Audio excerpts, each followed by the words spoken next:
29 novembre 2023, l'eurodéputé et militante écologiste Michèle Rivasi décédait soudainement à Bruxelles à l'âge de 70 ans. Les jours suivants, la tribune « Ensemble nous gagnerons », en hommage à l'engagement et au courage de Michèle Rivasi, fut signée par plus de 150 associations, collectifs et personnalités de la société civile. Ces voix poursuivent les combats pour le vivant, la santé et la paix, chers à cette pionnière farouche de l'information scientifique indépendante. Ils, elles, sont les lanceurs d'alerte d'aujourd'hui.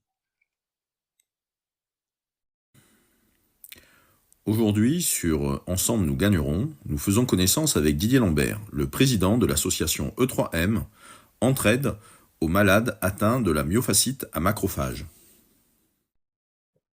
Bienvenue dans cette série d'entretiens Ensemble nous gagnerons avec des lanceurs d'alerte, des personnalités, des associations en lien avec les combats politiques et citoyens de Michèle Rivasi.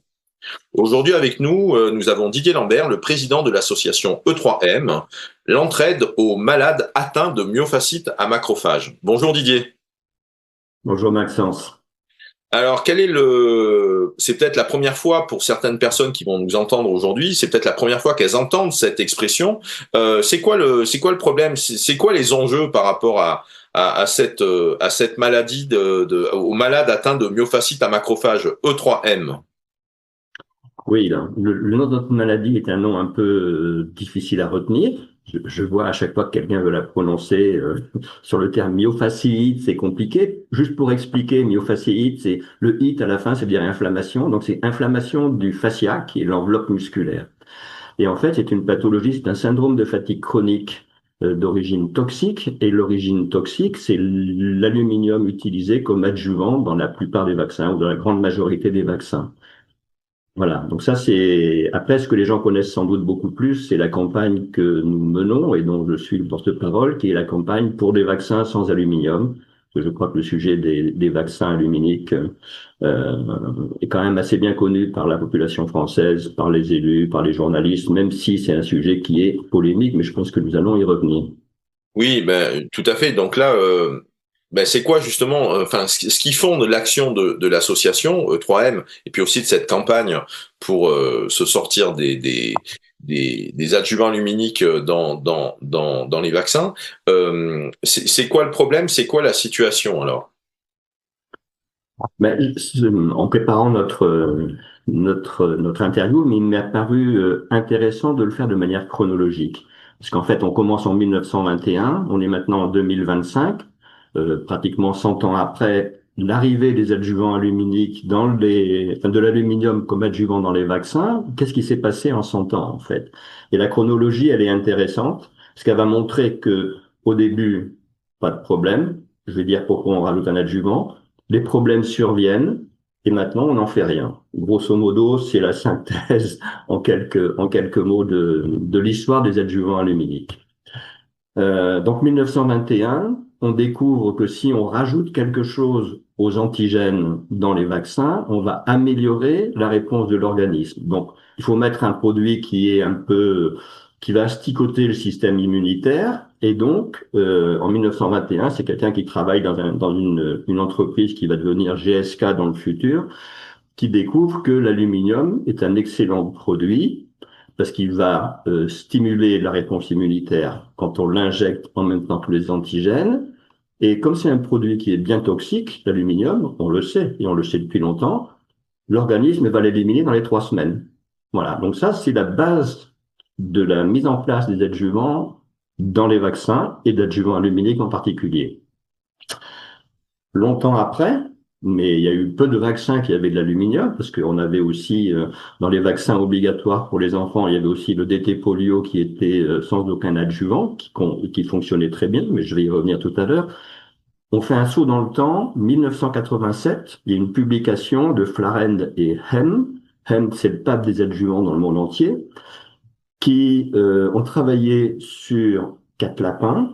À 4 lapins, ils ont injecté pour 2 lapins un adjuvant aluminique et de l'hydroxyde d'aluminium, et aux 2 autres lapins du phosphate d'aluminium. C'est pour ça qu'après, nous, on a fait un documentaire, l'aluminium, les vaccins et les 2 lapins. Parce que ce sont sur 2 lapins que l'on parle de la sécurité des vaccins dans le monde entier depuis 1987. Et l'étude de Flarend et Hem a montré qu'en fait, l'aluminium, une partie de l'aluminium injecté allait dans le cerveau de ces deux lapins. Mais qu'une partie aussi, une petite partie, 6 et quelques pourcents, était éliminée par l'urine. Et les conclusions de Flarend, c'était, vous voyez bien, c'est éliminé dans l'urine, donc il n'y a pas de problème. Sur Ah le fait oui, qu'il aille dans le pour cerveau, quelques pourcents près, quoi. D'accord. voilà, oui, mais ça c'était au bout de quelques jours. On sait bien maintenant, avec les travaux qui ont été menés, que c'est pas comme ça que ça fonctionne.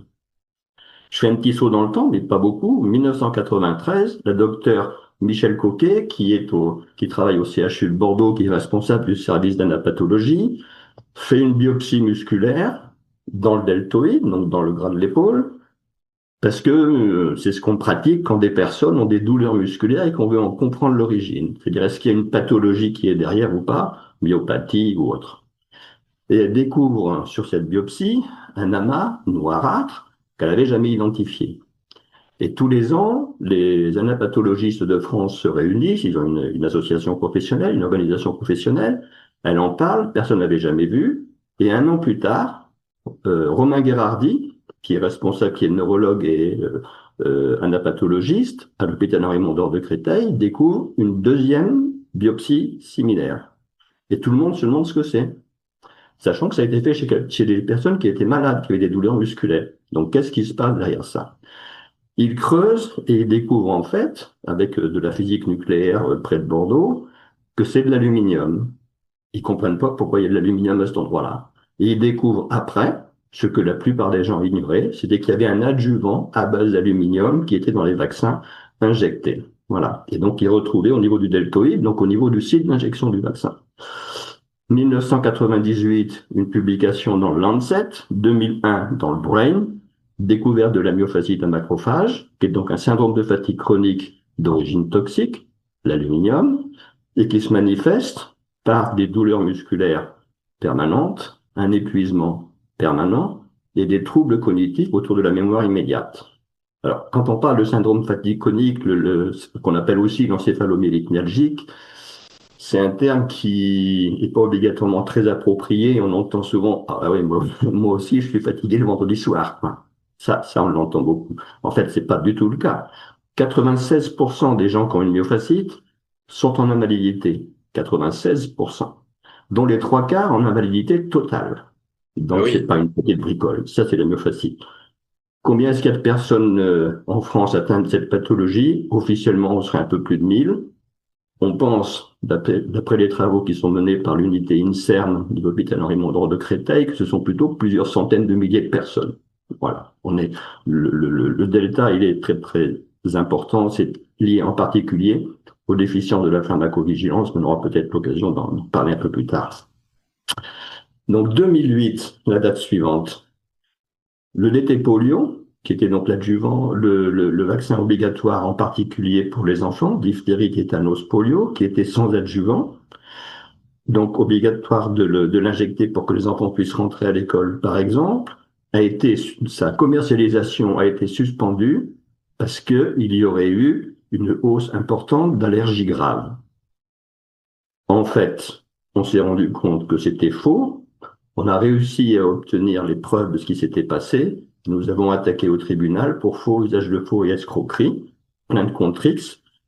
2014, on est en 2025, on est devant la Cour de cassation, elle est toujours en discussion, donc la plainte, elle est toujours là, parce qu'on a les preuves comme quoi il y a eu des utilisations frauduleuses d'un certain nombre de données. Je vais le dire comme ça, le parent Et dans donc, le ça fait détail. 11 ans que l'affaire dure, en fait, que quelque part, ça fait la sourde oreille, en tout cas. Ah oui, oui, c'est-à-dire qu'il y a eu une instruction qui a duré très longtemps, qui nous a amené vers un non-lieu, confirmé par la Chambre de l'instruction. On a fait appel, la Cour de cassation a cassé en disant vous n'avez pas fait votre boulot. C'est revenu devant la Chambre de l'instruction qui a répondu mais si, on a fait notre boulot en apportant quelques justificatifs. Et donc on est de nouveau devant la Cour de cassation. Donc, mais c'est pas fini hein, l'affaire. Je pense que ça va encore durer un petit moment. 2012-2013. 2012, campagne présidentielle en France. Comme d'habitude, on envoie nos dossiers à l'ensemble des candidats.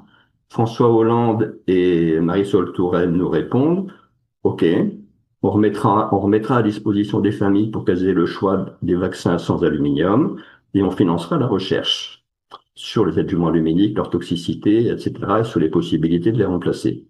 Seul problème, c'est que les engagements ne concernent que les gens qui les croient. On connaît bien la formule.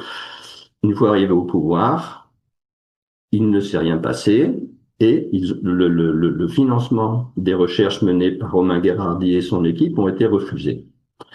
Je précise juste que le chef de cabinet adjoint de M. Hollande s'appelait M. Macron à l'époque. Et j'ai quand même envie de dire que M. Macron, tout le monde sait qu'il était parrainé par Serge Weinberg au niveau financier pour rentrer auprès de Rothschild, etc. Mais Serge Weinberg était aussi le président du conseil de surveillance de Sanofi. Je referme la parenthèse. Donc, face à ce non-respect de la parole donnée, on a décidé, c'était une assemblée générale de 3e au mois de septembre 2012, on a décidé de faire une grève de la faim. Et on a débarqué au mois de novembre et jusqu'au 21 décembre, on a été en grève de la faim devant le ministère de la Santé avec un certain nombre de soutiens qui nous ont permis de faire durer cette grève de la faim. Je précise que c'était pas une grève de la faim où on mettait nos vies en danger. Par contre, on allait jusqu'au bout de ce que nos capacités nous permettaient de faire. Et quand on était fatigué, quelqu'un d'autre prenait la place. Donc, il y avait en permanence 4, 5 personnes en grève de la faim à ce moment-là. On a obtenu le financement de la recherche. Donc, la NSM, voilà, il y a eu un accord le 21 décembre. Hein, c'est un jour très, très précis. Un accord avec le directeur général de la santé, avec un membre du cabinet de Marisol Touraine, avec le directeur général de la NSM. Donc, tout ça, on a les écrits. OK, la recherche sera financée et un comité de pilotage devait se mettre en place à la fois pour bien piloter sur quel domaine la recherche allait porter et aussi pour travailler sur la remise en cause de vaccins sans aluminium. Ce comité de pilotage n'a jamais fonctionné, en fait, ne s'est jamais réuni. Donc la deuxième partie, remise à disposition de vaccins sans aluminium, ne s'est jamais faite, mais le financement est arrivé. Il a fallu qu'on fasse une deuxième grève de la faim en juin-juillet 2013 pour faire en sorte que ce financement soit effectivement versé, ce qui n'était pas gagné parce qu'il y avait on va dire, des forces contraires. Donc 2012-2013, je précise aussi que l'ANR, donc l'Agence nationale pour la recherche, en 2019, a elle aussi commencé à financer des recherches sur l'aluminium vaccinal. Voilà. Alors, on a travaillé aussi sur un plan politique, et c'est là où, en particulier, on a rencontré Michel, mais je crois qu'on y reviendra tout à l'heure, mais Oui, 2014, effectivement, on peut l'aborder maintenant, hein. Comment avez-vous fait connaissance avec Michel Rivasi et via quel type d'action en particulier, voilà. ben, en fait, si tu veux, comment, si vous voulez, pardon, comme on a vu le blocage politique qu'il y avait, en fait, sur ces questions, on s'est dit qu'il fallait qu'on sensibilise l'ensemble de la population, l'ensemble des élus et les médias aussi. Donc, on a lancé une campagne qu'on a appelée Pour les vaccins sans aluminium et on a demandé à 2 personnes d'être les marraines de cette campagne. Il y avait Michel Rivasi, qui était donc députée européenne à ce moment-là, et Laurence Cohen, qui était sénatrice du Val-de-Marne, où le Henri Mondor a son siège, enfin, où est Henri Mondor, qui était par ailleurs, qui est devenu ensuite par la suite vice-présidente de la Commission des affaires sociales du Sénat et qui était au conseil d'administration de la NSF. Donc ce sont les 2 personnes qui ont marrainé la campagne pour les vaccins sans aluminium à partir de 2013 et jusqu'au décès de Michel et jusqu'à ce que Laurence Cohen quitte ses fonctions au Sénat récemment. Donc en 2014, on a lancé cette campagne, on a lancé une pétition citoyenne qui a eu 100 000 signatures. Professeur Joyeux, après, a pris le relais, il y a eu 1 million de signatures, plus d'1 million de signatures. On a lancé un appel des élus, 90 parlementaires de toute tendance politique ont signé l'appel pour des vaccins sans alu. On a organisé Des un colloque. parlementaires qui étaient élus des parlementaires qui étaient élus à l'Assemblée nationale, hein, on est bien, ou au Sénat, on est bien Ah oui, là-dedans. oui, oui. C'est ça, oui. Parlementaires français, l'Assemblée nationale et Sénat. Il n'y avait que Michel et sa collègue hein, à Bruxelles. Corinne Lepage. Voilà, Corinne Lepage, ouais, voilà, qui était députée européenne et qui était aussi très très engagés sur le sujet, mais autrement, c'était les parlementaires nationaux, effectivement, et vraiment de tout parti politique, hein. Hmm. Même si on sait que l'intégralité des élus écologistes à ce moment-là ont signé, mais ils n'étaient pas tout seuls, il y en avait beaucoup d'autres.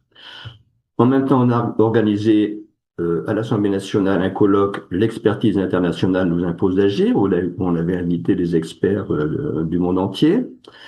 Dans le même temps, on a soutenu un colloque qui s'est tenu à l'OPEXT sur les adjuvants aluminiques. En 2017, un colloque s'est tenu au Sénat, l'aluminium dans la vie quotidienne, état des connaissances scientifiques, avec là aussi des interventions de scientifiques du monde entier. Là, on avait élargi le problème, c'était pas que On appelle l'aluminium. ce qu'on appelle des toxicologues, hein, c'est ça, hein, les scientifiques du moins, qui sont spécialisés sur la toxicité d'une substance par rapport au corps humain, quoi. Des endocrinologues, des toxicologues, des gens comme ça. C'est ça, oui. Et que cet aluminium soit dans les déodorants, par exemple, et on connaît le problème avec les cancers du sein, qu'il soit ingéré, et on sait qu'il y a un lien entre l'aluminium et la maladie d'Alzheimer, par exemple. Il y a probablement aussi un lien avec la maladie de Crohn. Il y a une équipe de Lille, de l'Université de Lille, qui travaille sur le sujet. Et il y avait aussi, dans ceux qui intervenaient, le professeur Christopher Exley, qui est le plus grand spécialiste au monde de la toxicité de l'aluminium sous toutes ses formes. Et je le mentionne parce que ce jour-là, en 2017, en octobre 2017, il a annoncé, pour lui c'était au monde entier, et il s'attendait à ce qu'il y ait un écho absolument énorme à ce qu'il allait dire. C'est quelqu'un qui est habitué à analyser le cerveau de personnes malades ou pas, et il sait les quantités d'aluminium qu'on y retrouve. Et à la demande de familles de personnes autistes, il a analysé le cerveau de 4 personnes autistes. Il a retrouvé dans ces cerveaux des taux d'aluminium qu'il n'avait absolument jamais vus. Et très probablement, vu la manière dont l'aluminium était rentré dans le cerveau de ces personnes-là, avec des macrophages, etc., c'est lié aux vaccinations aluminiques. Donc le lien avec l'autisme, il n'est pas encore certain, mais il est très, très probable. Alors, il est certain pour la myofascite, il est probable sur les troubles de l'autisme, il est probable aussi sur un certain nombre de... Alors, sur une partie des troubles de l'autisme, hein, il ne s'agit pas de dire que c'est la cause unique, on sait que c'est souvent multifactoriel. Bon. Probablement aussi en cause dans la sclérose en plaques, la sclérose latérale amyotrophique, les TDAH, les allergies. Donc le champ sur lequel l'aluminium vaccinal est en cause, il est extrêmement large. Je fais un tout petit saut dans le temps. 2018, 1er janvier 2018, l'obligation vaccinale a été élargie à 11 pathologies. Avant, c'était diphtérie, tétanos, polio. Il y en a eu 8 autres. Et maintenant, une de plus. Pour nous, c'est quelque chose d'absolument inadmissible qu'on oblige des parents, des médecins à injecter à leur enfant un produit que l'on sait toxique. C'est juste pour nous quelque chose d'inadmissible. D'autant plus qu'il existe un autre adjuvant qui fonctionne très bien et qui peut prendre la place des adjuvants aluminiques. Je veux parler du phosphate de calcium.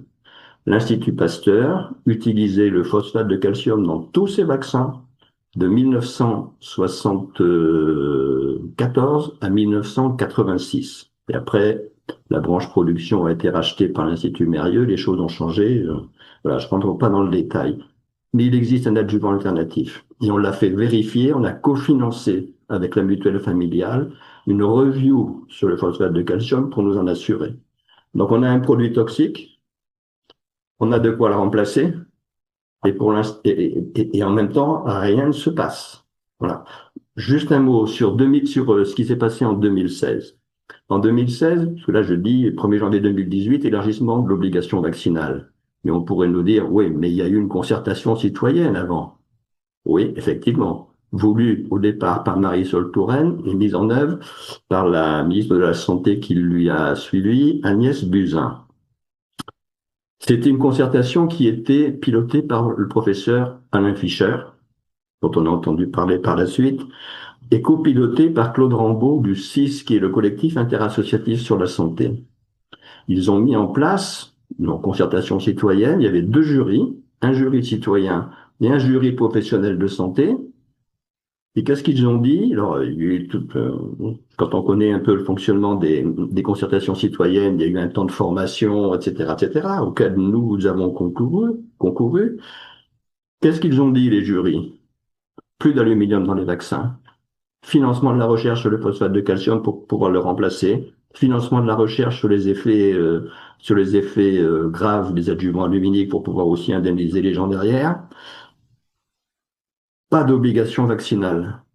Ces 4 sujets à l'unanimité des jurys et des membres du jury.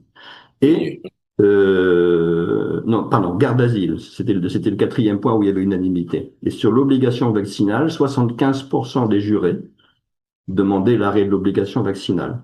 Voilà ce qu'ont demandé les citoyens, puisque c'était une concertation citoyenne.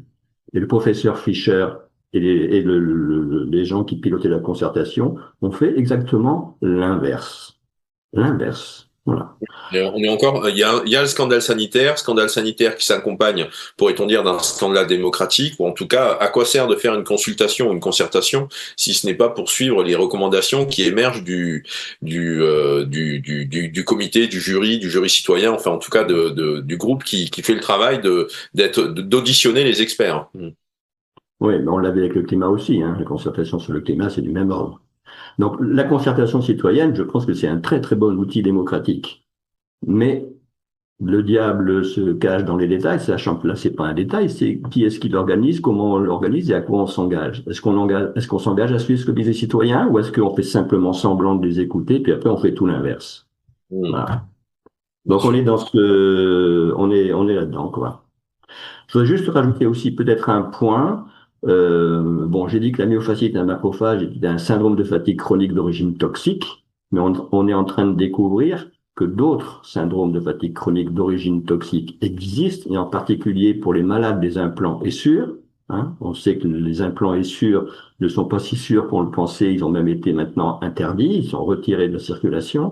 Et aussi le silicone des prothèses mammaires, quand il y a des fuites des prothèses mammaires, ça donne à peu près le même style de pathologie. Et le syndrome de fatigue chronique, qui est connu comme étant en général d'origine virale, il faut maintenant aller plus loin et se dire qu'il y a des syndromes de fatigue chronique avec des gens gravement malades derrière, d'origine toxique. Donc, j'ai cité ces trois-là, mais il y en a certainement beaucoup d'autres.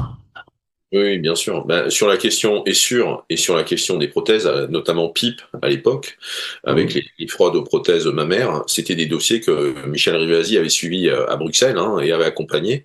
Et ça fait partie des entretiens qui auront eu aussi dans le cadre de Ensemble nous gagnerons, puisque qu'est-ce qui se passe du côté de ces combats-là? Qu'est-ce qui se passe du côté des associations de victimes?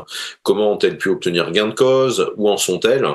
Ça fait partie de ces contre-pouvoirs citoyens, ou en tout cas de ce tour d'horizon qu'il me semble nécessaire de faire afin que l'on garde en mémoire certains dossiers que l'actualité a tendance à recouvrir du sable de l'oubli, si je puis dire. Voilà. J'ai une Absolument. autre. Je voulais juste vous dire Oui, un oui, truc je rapide. vous en prie, Didier Lambert, je vous en prie. Le, Dans toutes ces victimes de produits toxiques qui sont liés à des produits de santé, là on est sur des produits toxiques liés à des produits de santé, c'est le même blocage. C'est-à-dire qu'il y a le blocage dans ce qui nous concerne par rapport à l'aluminium vaccinal. On touche au vaccin, donc on a tendance à penser que c'est lié au côté vaccination, mais en fait c'est la même chose pour les implants Essure et c'est la même chose pour le silicone des prothèses mammaires. Je pourrais dire aussi que dans d'autres domaines, le 5FU, qui est un traitement anticancéreux, en fait, au lieu de soigner détruit des personnes qui ont un déficit particulier dans une enzyme particulière. Je rentre pas dans le détail, mais ils ont les mêmes difficultés. Et je voudrais préciser aussi que j'ai été membre du comité scientifique permanent pharmacovigilance de la NSM pendant 2 ans. J'en ai démissionné en 2021 quand j'ai vu ce qui se passait, que les engagements de tout remettre à plat n'ont pas été respectés par la direction générale de la NSM. Donc j'ai vu comment ça s'est passé. J'ai vu comment ça s'est passé aussi pour l'hydroxychloroquine et l'azithromycine. Enfin, je connais tout ça, quoi. Et je connais les dysfonctionnements de l'Agence du médicament, en particulier sur la pharmacovigilance.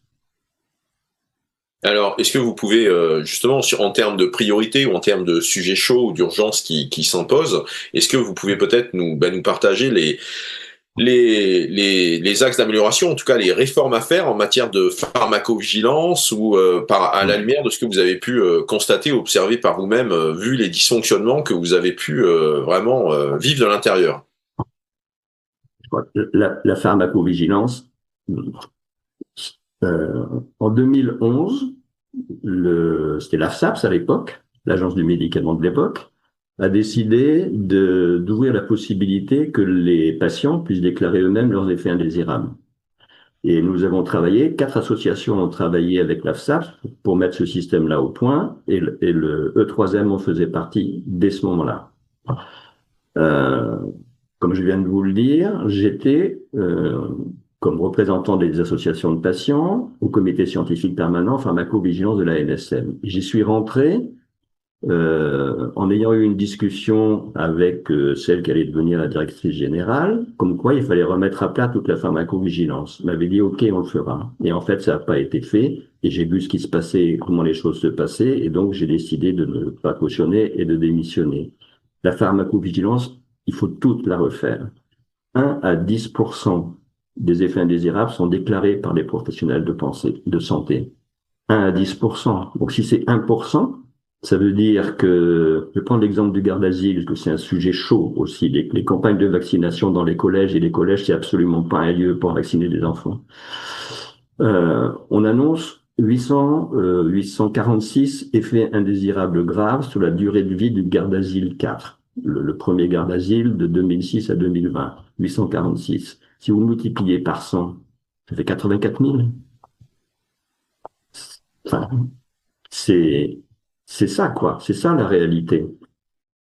Donc, quand on entend dire, là, par exemple, je vais reprendre l'exemple du garde-asile, qu'il n'y a pas de problème, en fait, bah si, il y a un gros problème. Et quand on dit, oui, mais il y a des études épidémiologiques qui montrent qu'il n'y a pas plus de problèmes avec le garde-asile qu'autrement, ce qui est important, et il faut être très vigilant sur la manière de communiquer de l'agence du médicament, il n'y en a pas plus qu'avant. Ouais, mais avant, les gens, ils avaient déjà des vaccins aluminiques. Donc, c'est quoi cette comparaison? C'est un biais scientifique majeur. On ne peut pas dire, si on analyse certaines pathologies après l'injection du Gardasil, il n'y a pas, il est sûr, on ne peut pas dire ça. Donc, ils disent effectivement, dans la communication officielle, quand il y a des publications qui sortent, il n'y en a pas plus qu'avant. Ouais, mais sauf que avant, il y avait aussi des adjuvants aluminiques.